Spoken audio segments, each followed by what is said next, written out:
Lynette?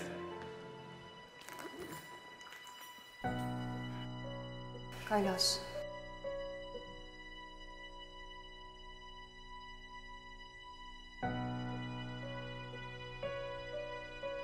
Nag-uusap lang kaming dalawa ni...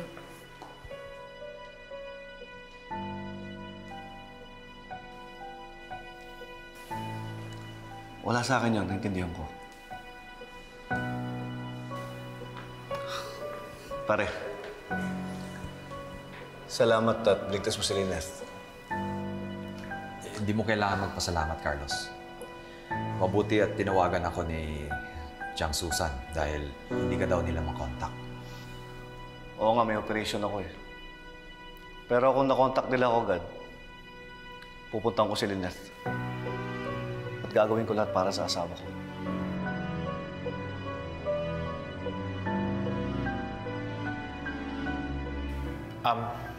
Ma'am Lynette, I'm sorry po. Si Doc Annalyn, kamusta po siya?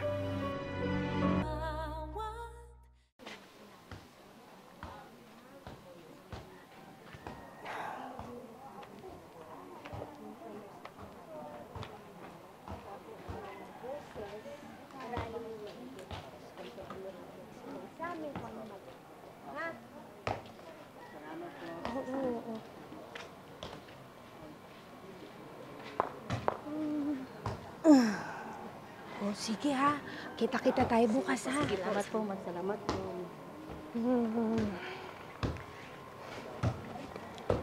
Moira, may problema ba? May bumabagabag ba sa'yo? Umalis ka nga dyan. Hindi kita kailangan. Gusto ko lang naman makatulong. Yan ang turo sa atin ng Panginoon.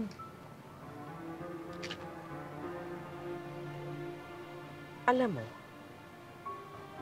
isa pa, masasaktan na kita.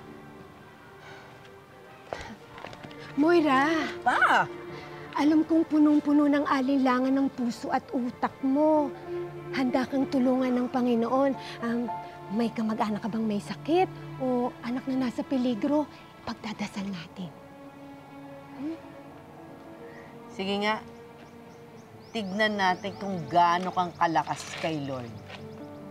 Gusto ko, ipagdasal mo na mamatay si Omar Dacanay nang hindi na madamay ang anak ko. Patawarin ka ng Panginoon sa mga sinasabi mo. Mali yan. Malaking kasalanan yan. Ikaw ang magbago, Moira. Ang kasamaan na nananalaytay sa puso at kaluluwa mo ay dapat matanggal. Sa ngalan ng Diyos, sana ipatawarin ka niya sa lahat ng iyong nabitawang salita. Magbago ka, Moira. Magbago ka. Pagdarasal ko rin na sana hindi matulad sa iyong anak mo.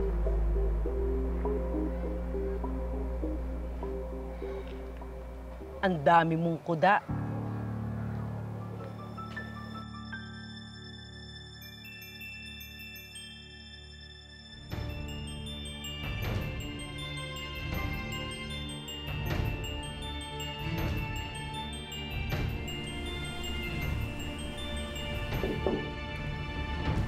Nay.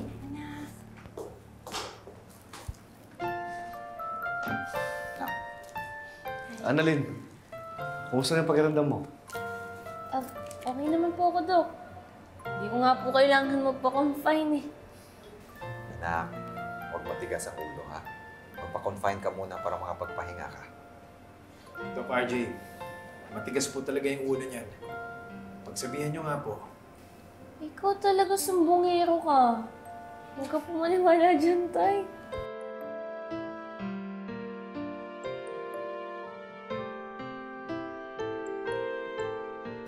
Anak, dito ka na lang muna ha. Magpahinga ka na lang dito. I'm glad you're safe, Doc Annalyn.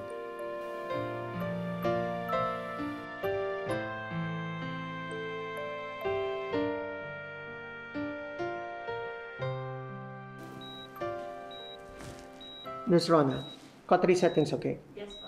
Suction, okay? Doktora Tanya, anong ginagawa mo dyan? Lumapit ka na dito.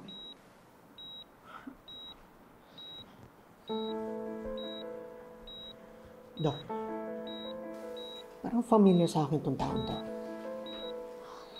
Siya daw yung nanloob sa bahay ni Lynette at Dr. Benitez. I see. I'm sure kung nandito si Annalyn, papatayin niya na to para makaganti lang. Watch your words, Dr. Tanyag. Hindi ganun si Annalyn. She's a professional. Gagawin niya ang trabaho niya. It was just a joke. But come to think of it, dapat yung mga gantong tao, dapat hindi na binubuhay. That's enough, Dr. Tanyag. I know you have personal issues with this person sa pagkaka-involve niya sa kaso ng nanay mo. Pero hindi ka dapat nagjo-joke ng ganyan. Especially in front of the operating table.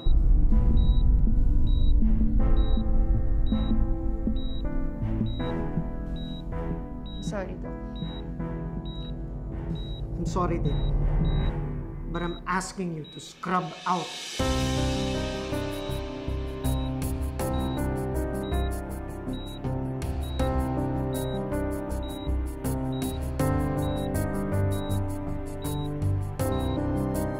Pero Doc, I was just kidding. I said, scrub out.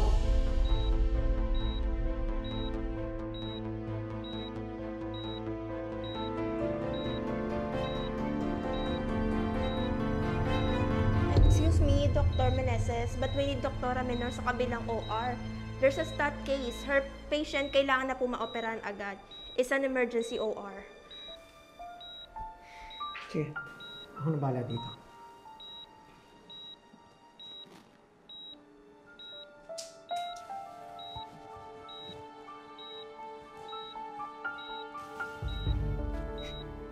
Salamat ka, kailangan kita dito. Clamp and forceps, please.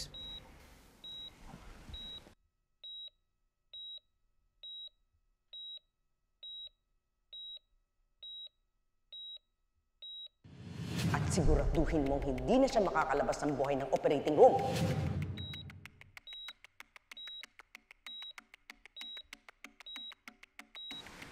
Dr. Tanyag, I'm gonna have to ask you to stitch up for me later. Meron pa akong OR ulit mamaya in a bit. Can you do that for me?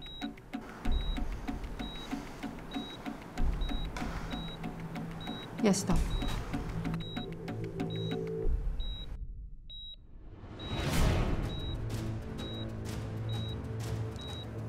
Kung maiiwan ako mamaya mag-isa, I can clamp and cut the middle cerebral artery. That can cause massive stroke and death. Mawawalan na ng problema ang mami ko.